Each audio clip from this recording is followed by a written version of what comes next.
Guys, kembali lagi bersama gua di Sakahayang Review. By the way, apa kabar para penonton setia Sakahayang? Semoga kalian terhindar dari godaan Saiton yang membuat puasa kalian batal.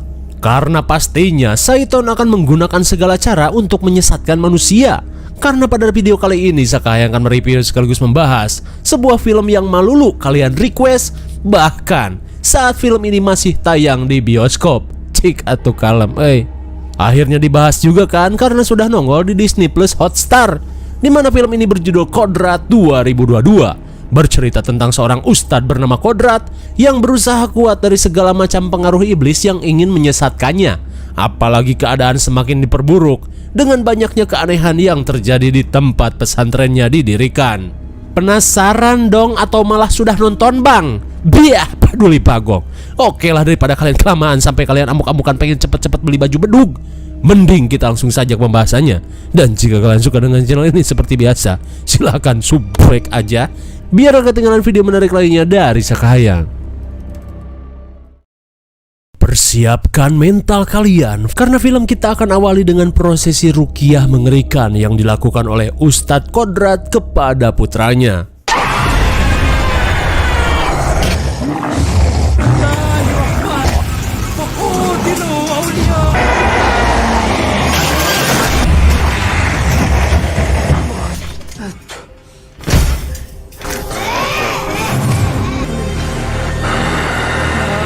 Di tengah proses ruqyah, sosok yang merasuki Alif berkata jika Kodrat akan tersiksa oleh rasa bersalah.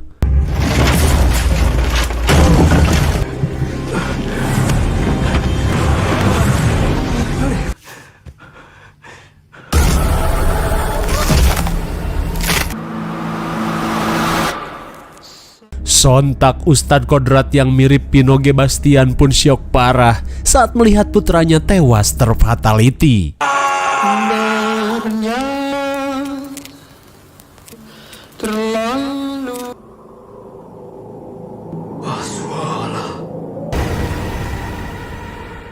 Sebenarnya sosok seperti apa iblis Asula ini? Penasaran dong? Tenang, karena film pun baru dimulai. Singkat cerita, 3 tahun setelah insiden tersebut, Sin memperlihatkan Kodrat yang mendekam di penjara karena malah menjadi tersangka atas tewasnya Alif saat diruqyah. Terlihat Kodrat yang masih tidak bisa menerima kenyataan terus menatap foto keluarganya yang kini telah tiada. Di saat itu pula si Abah yang merupakan teman satu sel Kodrat kembali mengingatkan dan meminta Kodrat kembali mendekatkan diri kepada Tuhan. Akan tetapi Kodrat yang sudah putus asa langsung menolak karena kini ia sudah tidak lagi mempercayai pada kuasa Tuhan. Mengerikan sekali. Sesaat kemudian seorang sipir masuk ke dalam sel dengan tingkah aneh. Lalu tiba-tiba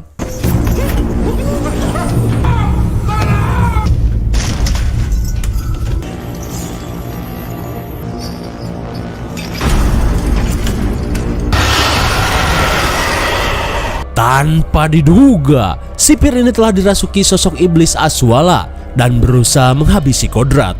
Di tengah kepanikan, si Abah yang datang meminta para petugas untuk menolong Kodrat.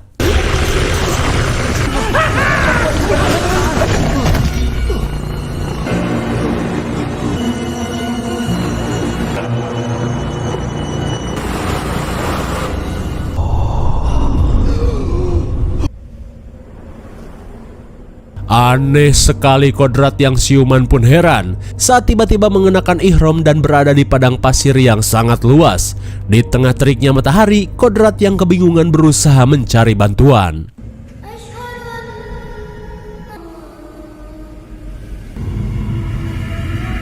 Merasa telah kufur nikmat, Kodrat yang mendengar suara azan langsung bertayamum dan segera menunaikan sholat.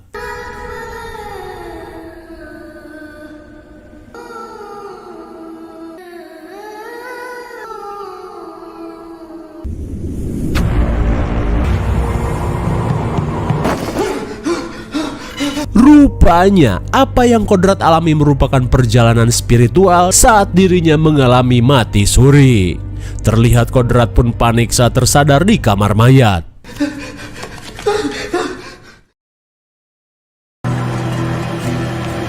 Singkat cerita, setelah Kodrat dibebaskan dengan menggunakan bus TKM alias Tekedah Mayar, Kodrat menempuh perjalanan panjang menuju pesantren Ustadz Rohim, tempatnya dulu menimba ilmu.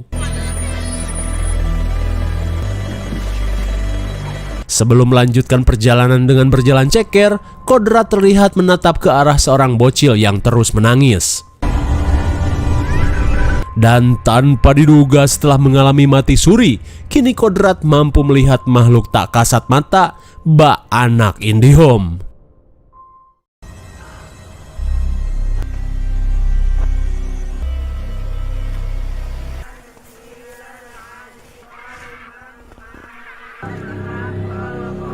Di tengah perjalanan, langkah Kodrat pun terhenti saat mendengar suara Rukiah dibarengi jeritan-jeritan. Tapi meskipun mampu membantu, namun Kodrat yang trauma memilih untuk tidak peduli dan melanjutkan perjalanan. Di saat itu pula 3 ibu terlihat keheranan saat melihat tingkah Kodrat yang aneh. Setibanya di tempat pengajian, seorang ibu cantik bernama Yasmin langsung membantu si pemilik rumah bernama Tanti untuk menyiapkan hidangan di pengajian. Di tengah kesedihan, Tanti pun mengungkapkan tentang keadaan Jihan yang kini semakin memburuk. Karena di setiap tengah malam, Jihan yang mengalami kerasukan ekstrim melebihi Aing Maung selalu berteriak kesakitan dan seakan tidak bisa mengendalikan tubuhnya. Dan baru juga beres ngomong,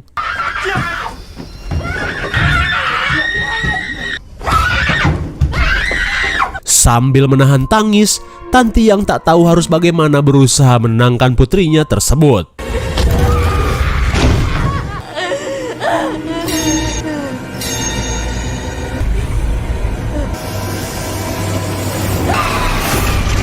Bagaikan kerasukan vokalis band metal, Jihan pun akhirnya modar secara mengenaskan.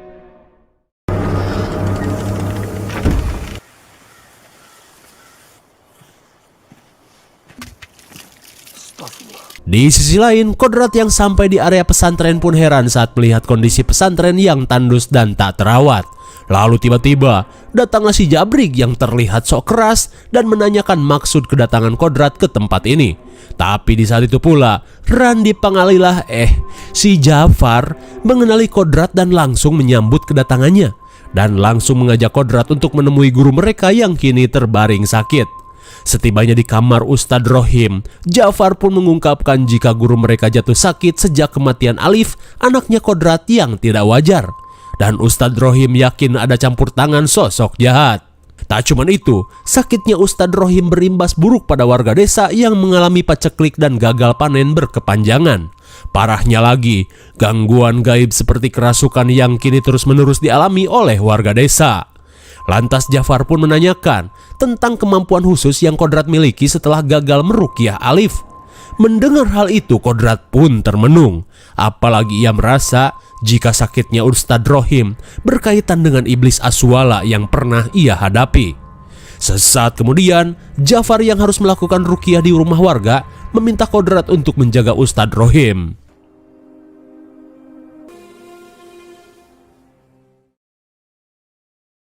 Singkat waktu, malam pun poek. Terlihat Yasmin si janda kembang sedang bercengkrama dengan putranya yang ketergantungan kursi roda bernama Alif. Ya, nama anak Yasmin sama dengan mendiang anaknya Kodrat. Di saat itu pula, Alif yang merasa bete meminta si ibu menemaninya bermain.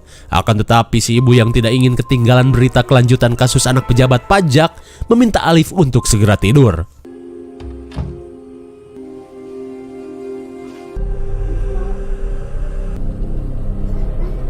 Tapi sesaat kemudian Yasmin pun heran saat mendengar Alif mengobrol sendiri.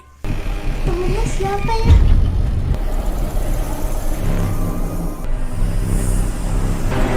Assalamualaikum. Di tengah ketakutan, si ibu pun dikagetkan dengan kedatangan putrinya yang baru pulang ador-adoran gak jelas. Neng, kalau ador-adoran inget waktu, jangan kayak bondon di pasar. Apa sih, jangan kepo sama urusan anak muda. Kayak ibu gak pernah muda aja. Mendengar sautan Asya, ibu pun berusaha menahan diri untuk tidak menggablok congor anaknya ini. Lantas si ibu pun memberitahu tentang kabar meninggalnya Jihan yang diakibatkan kesurupan. Mendengar hal itu, Asya si paling open-minded tidak percaya pada hal-hal gaib, menyalahkan prosedur pengobatan yang dilakukan orang tua Jihan. Bukannya bawa ke puskesmas, malah dijampe-jampe. Hah, dasar kolot, ujar si Jihan. Di tengah percekcokan, keanehan pun mulai terjadi di kamar Alif.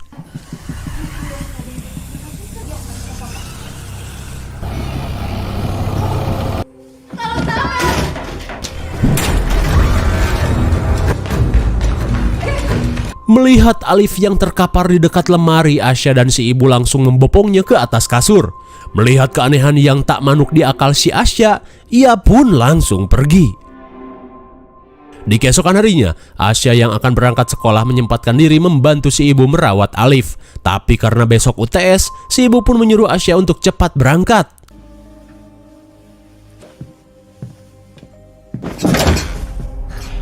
Sontak si ibu pun heran saat melihat Alif yang tiba-tiba bangkit. Dengan tatapan tajam, tiba-tiba Alif menanyakan lemarinya. "Non atuh sate Sujang, lemari mah ibu pindahin ke gudang."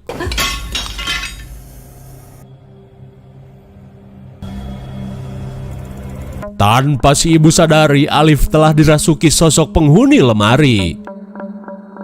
Singkat waktu, malam pun poek lagi. Sambil menjaga Ustadz Rohim, Kodrat terus berzikir dan berusaha kembali mendekatkan diri kepada Allah Subhanahu wa Ta'ala.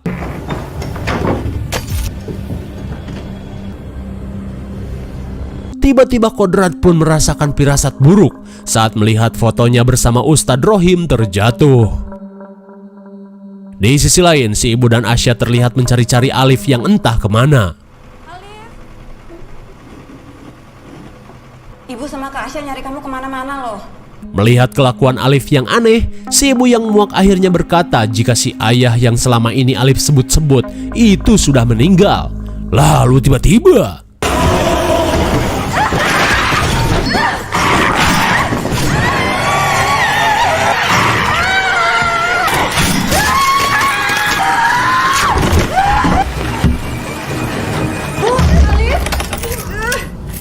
menyadari Alif kesurupan, si ibu pun meminta Asya menjaga gudang, sementara si ibu akan mencari bantuan.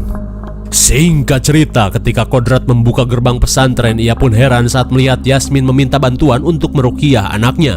Akan tetapi Kodrat yang masih trauma langsung menolak dan meminta Yasmin untuk menunggu Ustadz Japar. Tolong Alif, Ustadz. Mendengar Yasmin menyebut nama Alif, sontak membuat Kodrat langsung teringat pada anaknya. Di sisi lain, Asya yang sedang menjaga pintu gudang terlihat menahan tangis saat Alif menyalahkannya atas insiden kecelakaan yang membuat ayah mereka meninggal serta membuat kaki Alif lumpuh. Di mana insiden itu terjadi saat Alif bersama si ayah mencari si Asya bebal yang doyan ngador keluyuran bersama teman-temannya. Alif pun berkata jika pada saat ini si ayah sedang berada bersamanya. Mendengar hal itu, Asya yang melihat gembok tiba-tiba terbuka langsung mencari keberadaan Alif. Alif.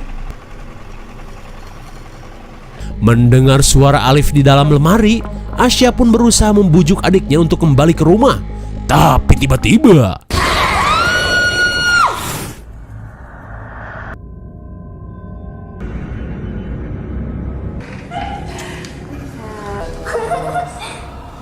ternyata dengan genjutsunya, sosok yang merasuki Alif memperlihatkan persiapan pesta kejutan yang keluarga Asya lakukan. Jelas saja Asya pun menangis saat melihat si ayah masih hidup.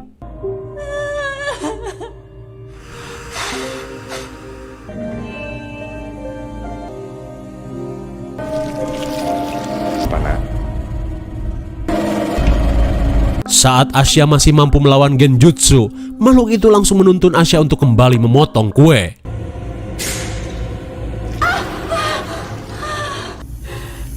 Potong.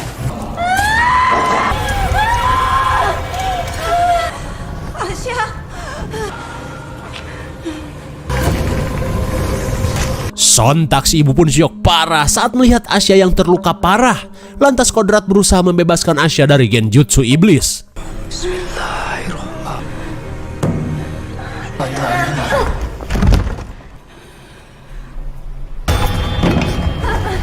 Sesaat kemudian, Kodrat yang tidak ingin mengulang kesalahan kini berusaha meruqyah Alif dengan sekuat imannya.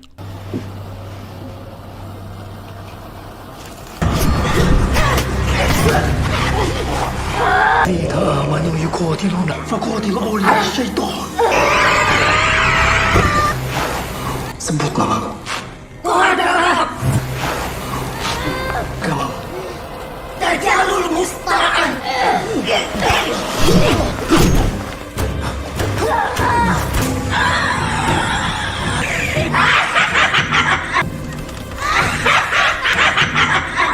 Bismillahirrahmanirrahim. من أقدر الله بسوءك فبأي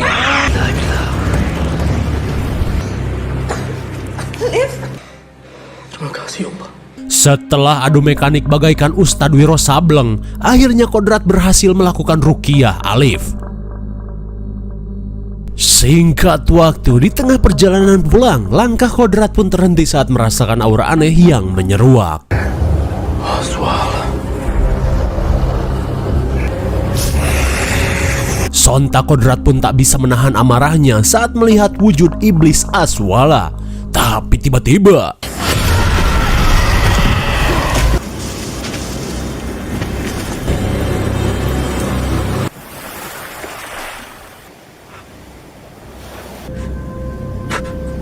meski merasakan pegal dan encok, Kodrat yang merasakan hal buruk akan terjadi pada Alif berusaha untuk bangkit.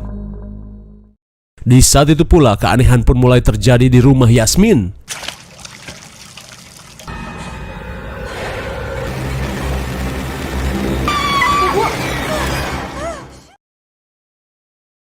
Dan selang beberapa saat keanehan pun semakin menjadi-jadi.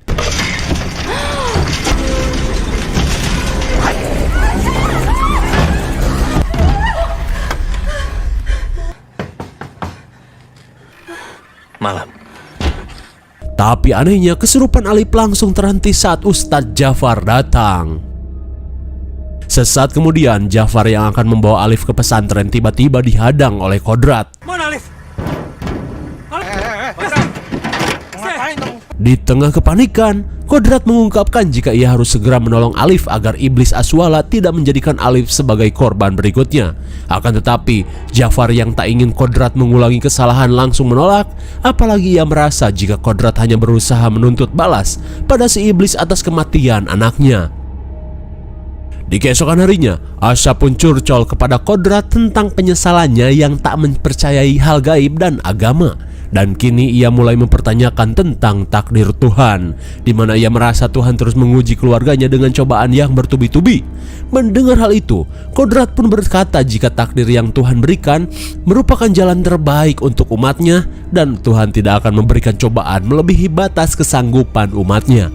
Mendengar hal itu sontak membuat Asya tersadar.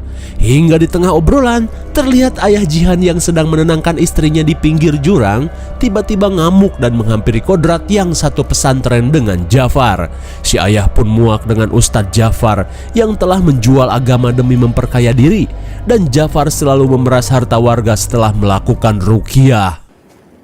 Buat harta dan kekayaan. Pergi.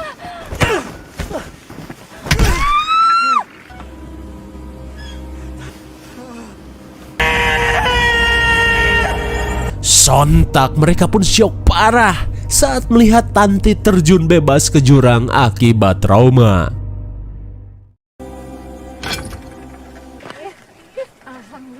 Singkat cerita, setelah kondisi Alif membaik, Kodrat pun langsung menanyakan apakah benar Jafar sering memungut upeti untuk ruqyah. Mendengar hal itu, Jafar pun mengungkapkan jika apa yang ia lakukan merupakan salah satu upaya untuk membangun kembali pesantren mereka. Tapi menurut Kodrat, apa yang Jafar lakukan justru membuat warga desa semakin menderita. Apalagi hal itu jauh dari apa yang telah Ustadz Rohim ajarkan. Tak terima dengan ucapan tersebut, Jafar langsung mengusir Kodrat dan meminta si Jabrik membantu Kodrat membereskan barang bawaannya. Di malam harinya, kali ini si ibu dan Asya meminta Alif meminum air doa pemberian Ustadz Jafar sambil bismillah terlebih dahulu. Bismillahirrahmanirrahim. Suwe sekali saat listrik mati, si ibu yang tidak berlangganan PLN merasa jika gensetnya kehabisan pertalit.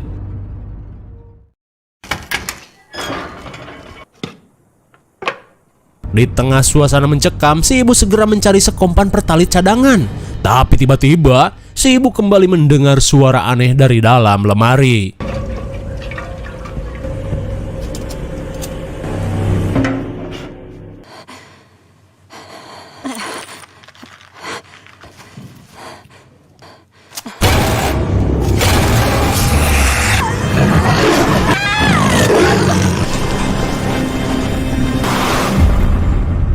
Oh my god!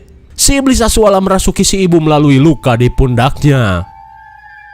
Sesaat kemudian, Alif dan Asya pun panik saat mendengar suara pintu rumah yang tiba-tiba terbuka. Di tengah kepanikan, Asya yang rorong-rorong segera mengeceknya.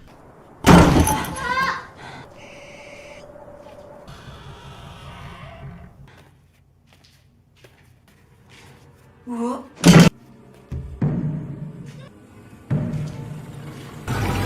Asya. Saat ibunya memanggil, Asya pun disuruh untuk mencari Ustadz Jafar. Dan tanpa berlama-lama, Asya pun langsung pergi tanpa mengetahui jika si ibu sudah dirasuki Aswala.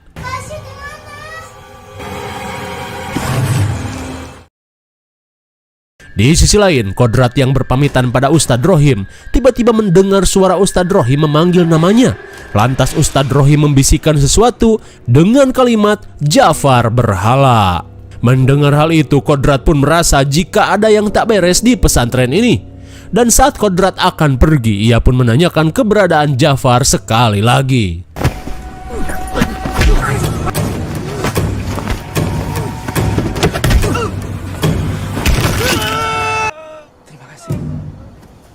Setelah meratakan skuad Jafar dengan jurus Wiro Sableng, Kodrat pun bergegas mencari si Jafar.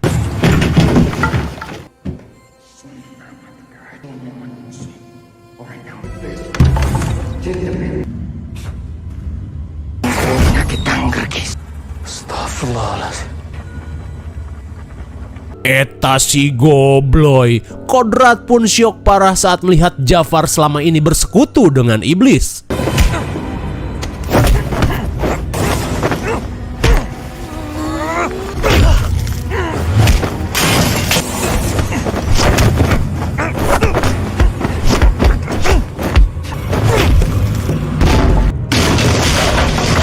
Saat Kodrat terpojok, Jafar yang sok gege langsung mengambil semangkuk darah dan meminta Kodrat untuk menyembah iblis Aswala. Namun dengan keimanan yang kuat, Kodrat pun menepisnya dan langsung bangkit. Melihat hal itu, Jafar yang tak akan membiarkan Kodrat hidup langsung mengeluarkan jurus golok bedog.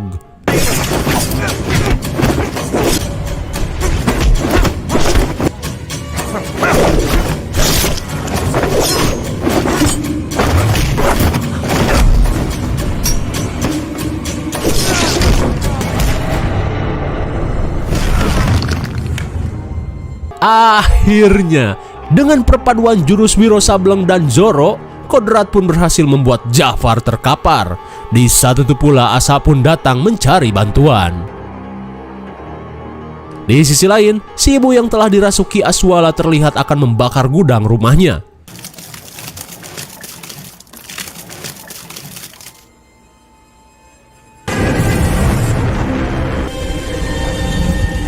Tak cuman itu, ternyata Alif pun akan dikubur hidup-hidup. Alif mau diapain, Bu?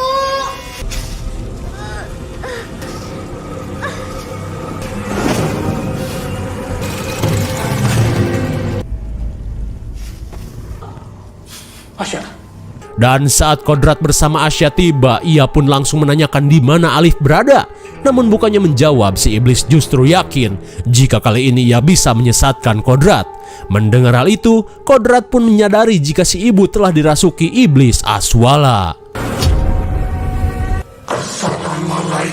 Sambil merunduk bak seekor asu, si ibu mengungkapkan jika ia telah mengubur Alif hidup-hidup.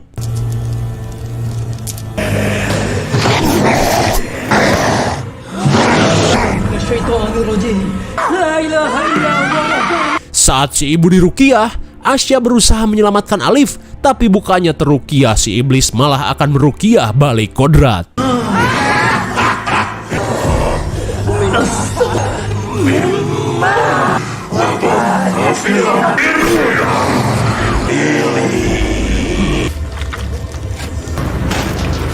Setelah dijilat iblis asu, Kodrat langsung membersihkan najis Mugaladoh menggunakan tanah.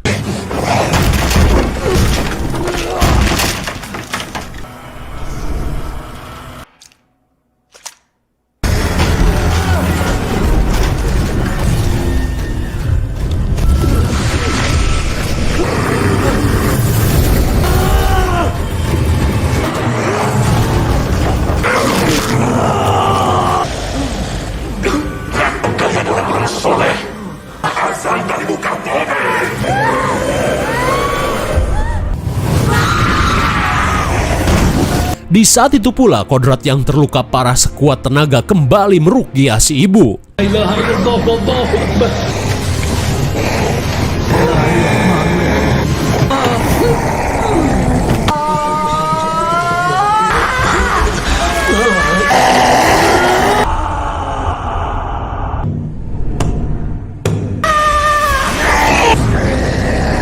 Aman Nabi.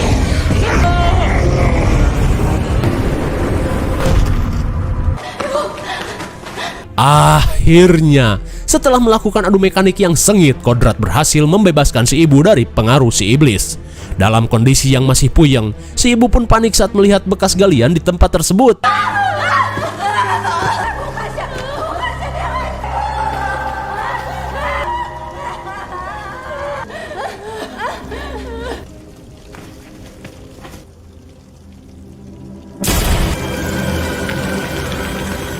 Sontak Kodrat pun kaget saat melihat putranya bangkit dari kuburan Alif. Lantas dengan genjutsunya si iblis Aswala kembali berusaha meruntuhkan iman Kodrat. Sangat gelap, Ustaz.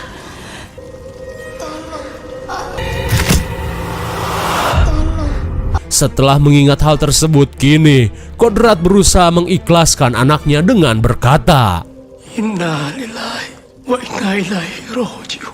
meski lagi-lagi gagal meruntuhkan iman Kodrat, si iblis yang frustasi berkata jika ia akan tetap berusaha menyesatkan manusia sampai kiamat. Bismillahirrahmanirrahim. Ya Allah. La ilaha illallah. Akhirnya Kodrat pun berhasil melakukan rukiahnya dan membebaskan Alif dari pengaruh si iblis. Dan kini Kodrat pun terlihat sudah ikhlas dan merelakan kematian putranya. Singkat cerita, 6 bulan kemudian, ladang para warga terlihat kembali subur dan makmur setelah Kodrat berhasil menyingkirkan pengaruh si iblis dari desa tersebut. Di saat itu pula, terlihat pesantren kembali ramai didatangi para santri yang akan menuntut ilmu. Bersamaan dengan hal itu, Kodrat yang melihat kondisi Ustadz Rohim semakin membaik, langsung berpamitan untuk melakukan perjalanan. Di mana kali ini ia akan mencari sosok si iblis yang telah merenggut istrinya. Lantas sebelum pergi, Ustadz Rohim pun memberikan motor dilannya untuk mempermudah perjalanan muridnya ini.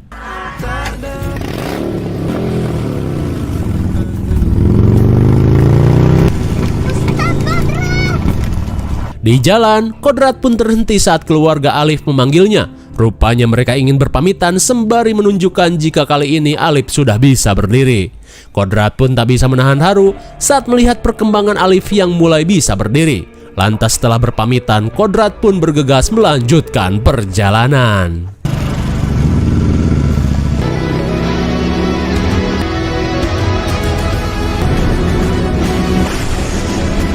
Apakah perjalanan Ustadz nyentrik ini akan berlanjut? Patut kita tunggu di sequel keduanya. Bagaimana? Menegangkan sekali bukan? Kegagalan Kodrat merukiah anaknya berujung petaka sehingga si iblis menghabisi anaknya Kodrat. Meski sempat oleng dan dipenjara, 3 tahun kemudian Kodrat kembali ke pesantren. Namun siapa sangka, ia kembali mendapat teror dari si iblis Aswala yang sudah membuat warga desa menderita.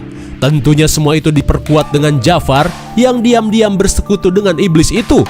Hingga akhirnya setelah kedok kemusyrikan Jafar terungkap, Kodrat pun berhasil menyelamatkan Yasmin dan putranya hingga membebaskan warga desa dari paceklik yang berkepanjangan.